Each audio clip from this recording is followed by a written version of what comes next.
we are, at the kitchen of the Fitch house at Old Sturbridge Village. And what are we preparing here?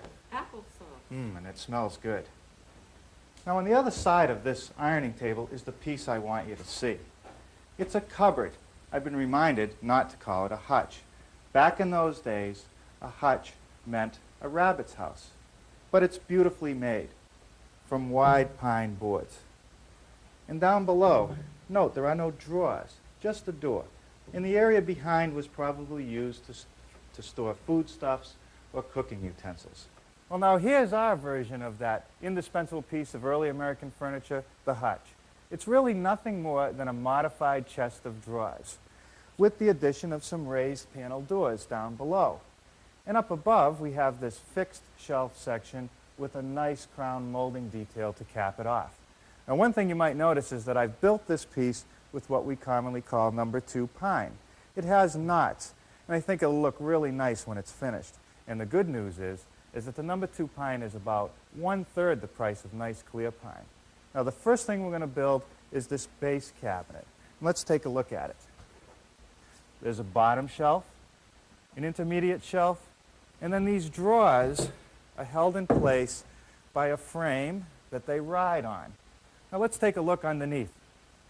Now, the sides and the top are held together by yet another frame. And the first thing I want to do is build these 2 frames. Here are the pieces I need to make the top frame. And I'm going to join the pieces together using this tongue and groove joint. I want to do the groove first in the long pieces, and I've set up the table saw with a dado head cutter. And that's really nothing more than 2 blades set at an angle to one another to plow out varying width grooves.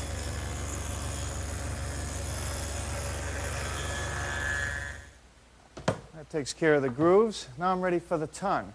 I've made a couple adjustments. I've widened the width of the dado cutter, and I've added this guide block, which precisely locates the length of the tongues.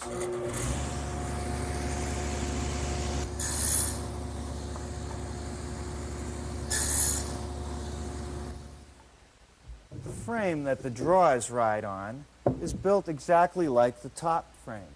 It's put together with the tongue and groove joints, and I've added 2 more pieces in the middle for the drawers to ride on. All the joints will be assembled using yellow carpenter's glue.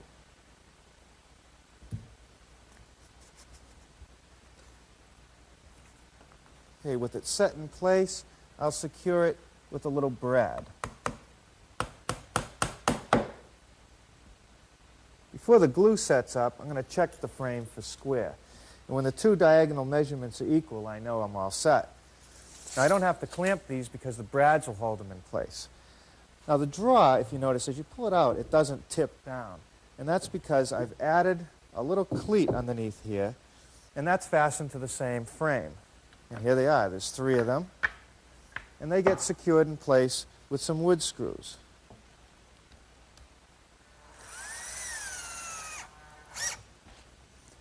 The sides of the hutch have been made from 2 boards which have been glued together. After all, we can't buy 16.5-inch boards anymore. And there's a nice fancy cutout down here at the bottom. Now, if you look down the other end of the cabinet on the inside, you'll see that I've dadoed the sides to support the shelves in those frames we've been working on. Now, here's the pieces with the layout lines for the dados. And I'll take them over to the table saw, which has the dado head set up at the right width and depth.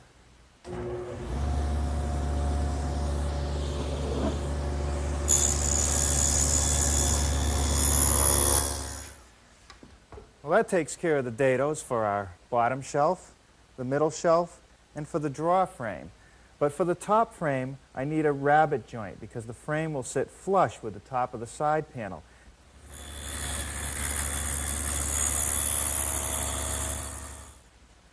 Let's take a look behind our hutch. The base cabinet has a plywood backing, 1/4-inch plywood, which is recessed in a rabbet made in the side panel. With the dado head still in, I've just readjusted the fence to make this rabbet.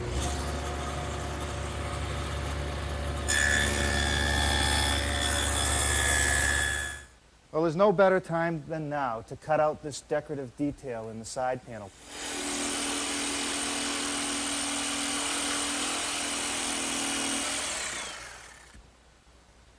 Well, now it's just a matter of assembling the various parts. A little bit of yellow carpenter's glue. And the first thing I'm going to put in is this bottom shelf. And it's just 3/4 inch plywood. And I'll hold the shelf in place by toenailing some 4-penny finish nails in from the bottom.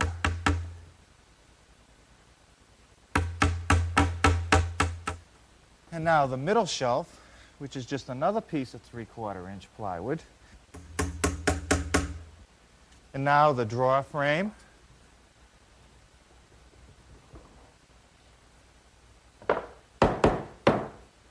With this assembly sitting on the floor, which will make it easier to put this other side on, I've had to put all the glue in all 3 dados because I have to do all 3 shelves at one time. So I'll carefully slip it together and nail it up.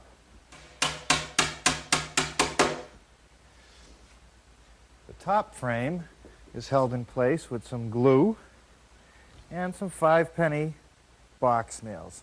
And I can use the box nails here because they won't show when it's all finished.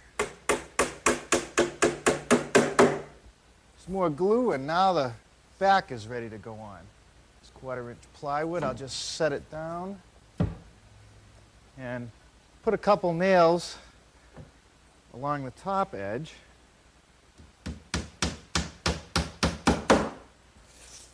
Okay, now by checking the diagonals, we'll see if it's square.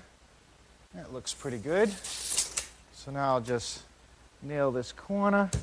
And then I can finish by nailing about every 6 inches along the perimeter and the intermediate frames and shelf. The face frame is a very important element in this design. The vertical members help support the cabinet. They also give us a place to hang the doors. And the combination of horizontal and vertical give us our drawer openings. Now all the joints are what we call half-lap joints. And I'll show you a little sample over here. Simply half the material is removed and they just lap over one another. And I've moved my dado head from the table saw to the radial arm to do that job. Well, that should take care of the half laps. See how this one fits on. That's good. Now, of course, I'm going to glue these joints together, and I'm going to fasten them with these little 1/2 inch screws. I'm going to have to do that from the back side. But before I can drive any screws, I'm going to have to drill a counter bore so that I don't take a chance of splitting any of the pieces of wood.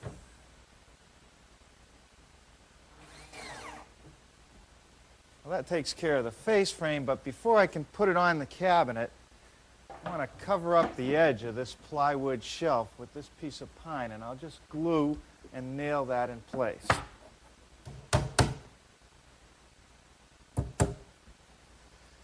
Now the face frame can go on with some glue and finish nails.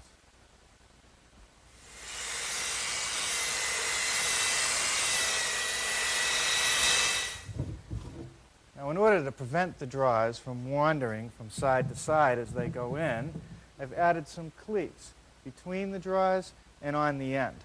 And I just fasten those in place with some drywall screws. Now, here's my top, a couple boards that I glued up and let set overnight. And the first thing that I'm going to do is scrape off this excess glue and sand it down.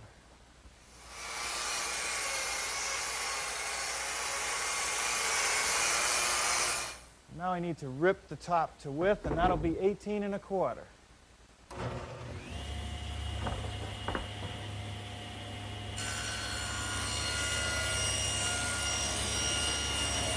Well, now I have to square up and cut the top to length. And to do that, I'm going to use this big homemade T-square, which just rides in the guide of the saw. And the first thing I'm going to do is square up one end.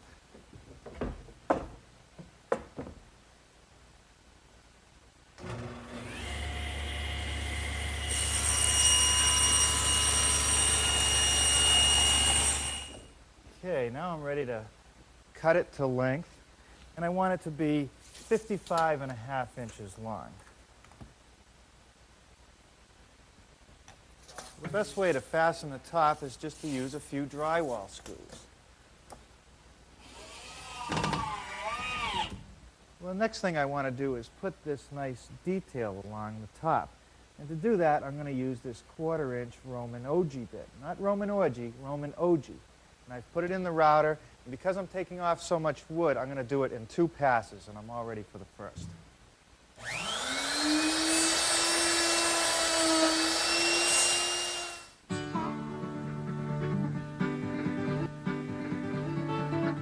I've clamped a piece of one of the shelves in the bench vise, and I'm going to route it out using a 1/4-inch veining bit set up in my router.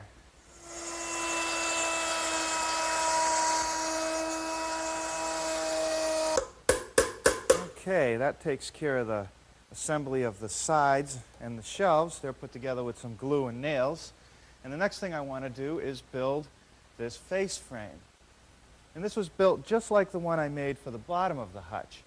Here's the top piece, which has been half-lapped. Here's the side piece, and those fit over like this, and they'll be glued and fastened together with some screws. Next, let's make this molding that runs along the sides and the back of the cabinet. And I'm going to use the same cutter that I used to make this edge on the top. I've got it set up in my router table, and it's ready to go.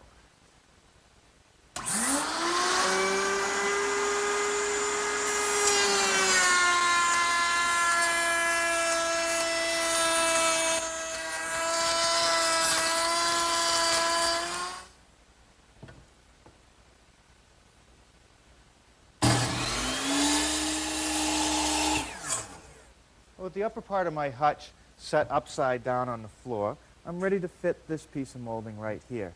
I have a short piece which is mitered on each end. I just turn that around and butt the mitered end up against the face frame and then mark the length on this edge. And I'll just turn it around, end for end, and butt it against this face frame, giving me the length of the other piece. I'll cut these over here on my miter box, which is already set at a 90-degree angle.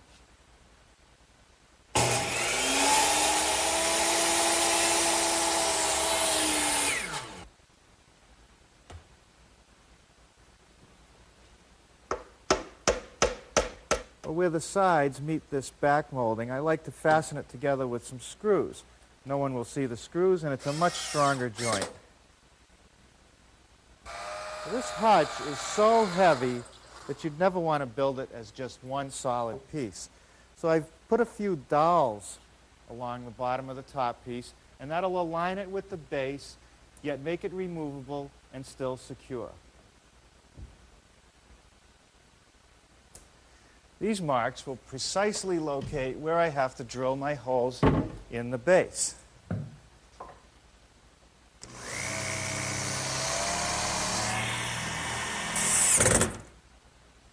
The beadboard just gets fastened with a few more drywall screws. Okay, let's turn our attention to this molding detail. It looks complicated, but it's really not that bad. The first thing I want to do is make this 1x3 band.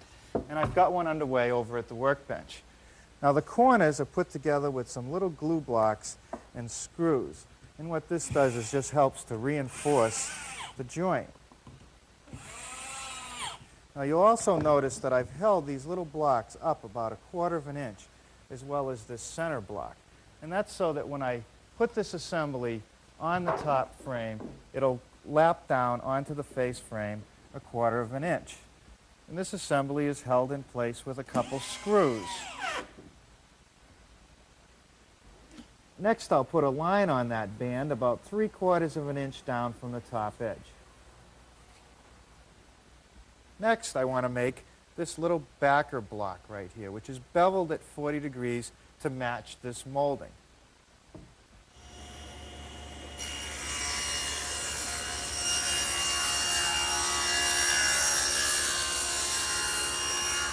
Now these pieces get glued and screwed just below that line I put on.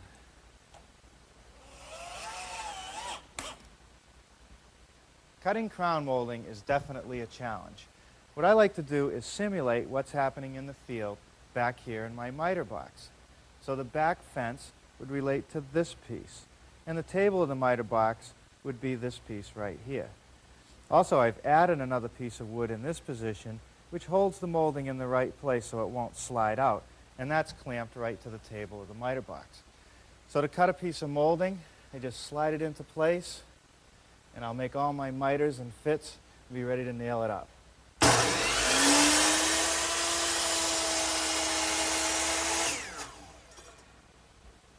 Hey, a little bit of glue on the corner joint of the molding, and before I put that up there, you can see how important this bevel strip is, because that's what I use to fasten all the moldings.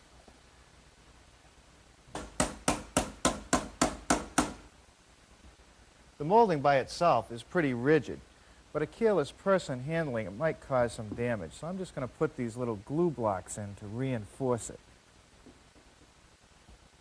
All right, that looks pretty good. Now I'm ready to turn my attention to the drawers and doors. Make the doors first, and I want to make a raised panel door. And over here on the workbench, I'll show you the different elements. There's two stiles and a top and bottom rail. And then there's two pieces of wood that have been glued up about 13 inches wide, forming a raised panel. Now the stiles and rails will be grooved, and they'll help secure the panel in place. The rails are grooved all the way across, but the stiles, I have to stop them a little bit short of the end, because I don't want that groove to show through at the top edge. And I'll do that right here on the router table. I've put a couple indicator marks on so I know where to drop the piece on and to take it out. I'll make my raised panel right here at the radial arm. There's a molding head in here with 3 cutters installed in it, which cut the profile of a raised panel, and it sure makes the job easy.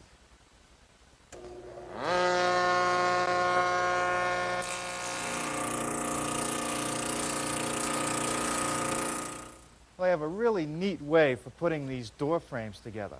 No fancy joinery here, just butt joints, a little bit of glue, a blind screw pocket, and 1 little screw in each corner. Now the blind screw pocket is made with this little jig that I bought at the store, and what it does is it directs the drill at a 15-degree angle. And I have a piece of tape here to tell me where to stop.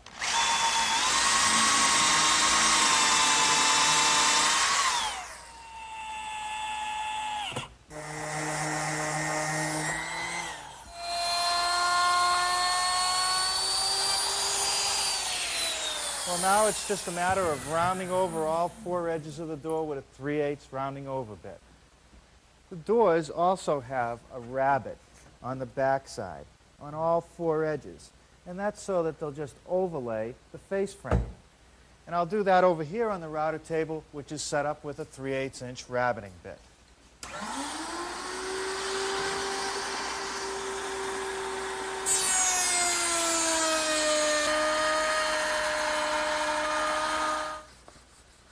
Well, that does it for the doors. Now let's start working on those drawers. The first thing I want to do is work on the drawer front. And that's been rabbeted on the back side on all 4 edges. And I'll do that over on the router table with exactly the same setup I just used on the doors.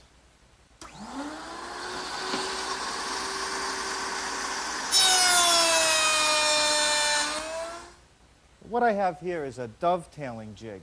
And this combined with my router allows me to make dovetail joints like this.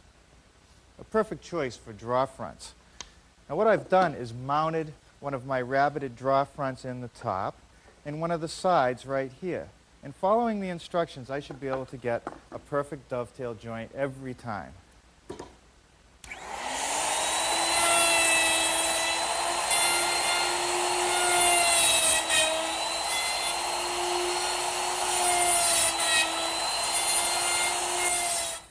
Now the back of the drawer is joined to the side by a dado joint. And I'll do that over here on the table saw where it's all set up and ready to go.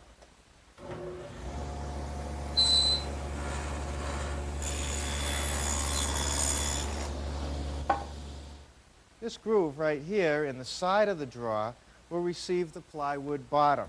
And I make that groove over here on the table saw with the dado head set up.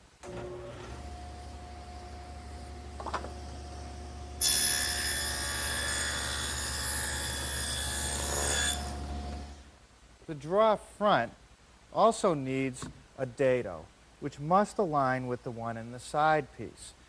And I've made an adjustment to the fence for that.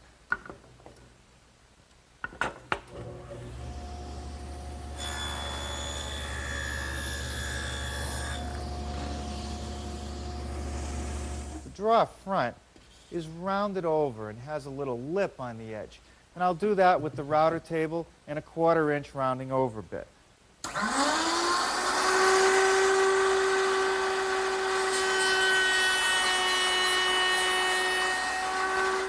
Let's assemble the drawer.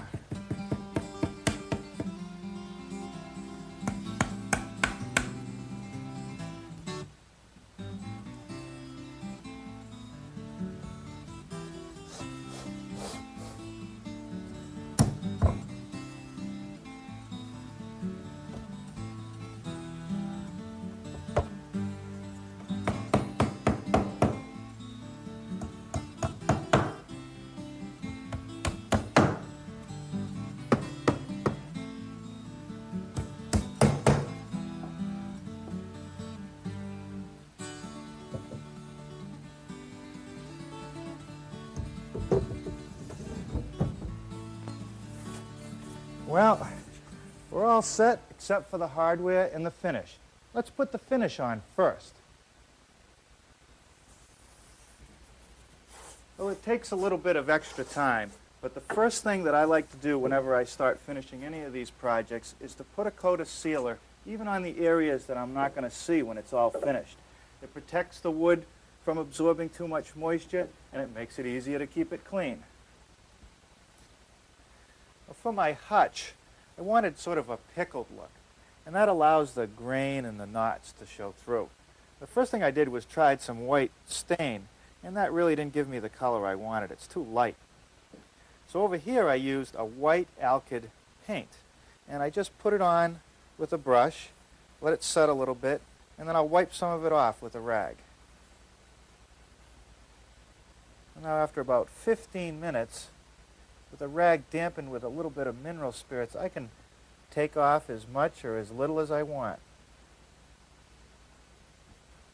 Well, now that that thin coat of white has dried, I'm ready for a coat of clear sealer. And that sort of gives it a little bit of a green color, a pickled look, which is exactly what I want. Well, 2 coats of a satin finish urethane with a light sanding between each coat, and this piece is ready for any abuse that it might endure.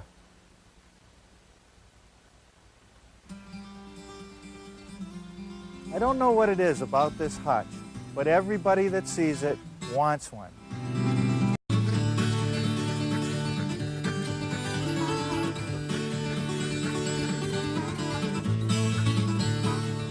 Here we are, at the kitchen of the Fitch house at Old Sturbridge Village. And what are we preparing here? Applesauce. And it smells good. Now on the other side of this ironing table is the piece I want you to see. It's a cupboard. I've been reminded not to call it a hutch. Back in those days, a hutch meant a rabbit's house. But it's beautifully made from wide, commonly called number 2 pine. It has knots, and I think it'll look really nice when it's finished. And the good news is that the number 2 pine is about 1/3 the price of nice clear pine. Now the first thing we're going to build is this base cabinet. Let's take a look at it. There's a bottom shelf, an intermediate shelf, and then these drawers are held in place by a frame that they ride on. Now let's take a look underneath. Now the sides and the top are held together by yet another frame. And the first thing I want to do is build these 2 frames. Here are the pieces I need to make the top frame. And I'm going to join the pieces together using this tongue and groove joint. I want to do the groove first in the long pieces, and I've set up the table saw with a dado head cutter.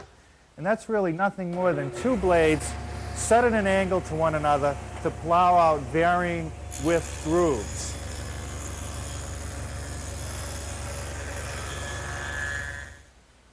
That takes care of the grooves. Now I'm ready for the tongue. I've made a couple of pine boards. And down below, note there are no drawers, just a door.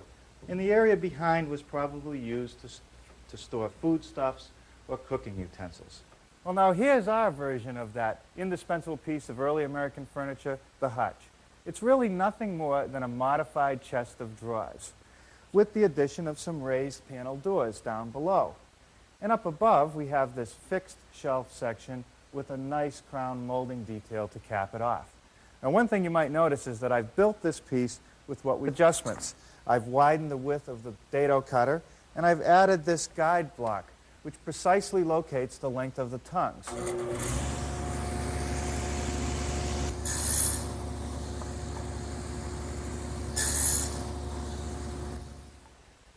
The frame that the drawers ride on is built exactly like the top frame.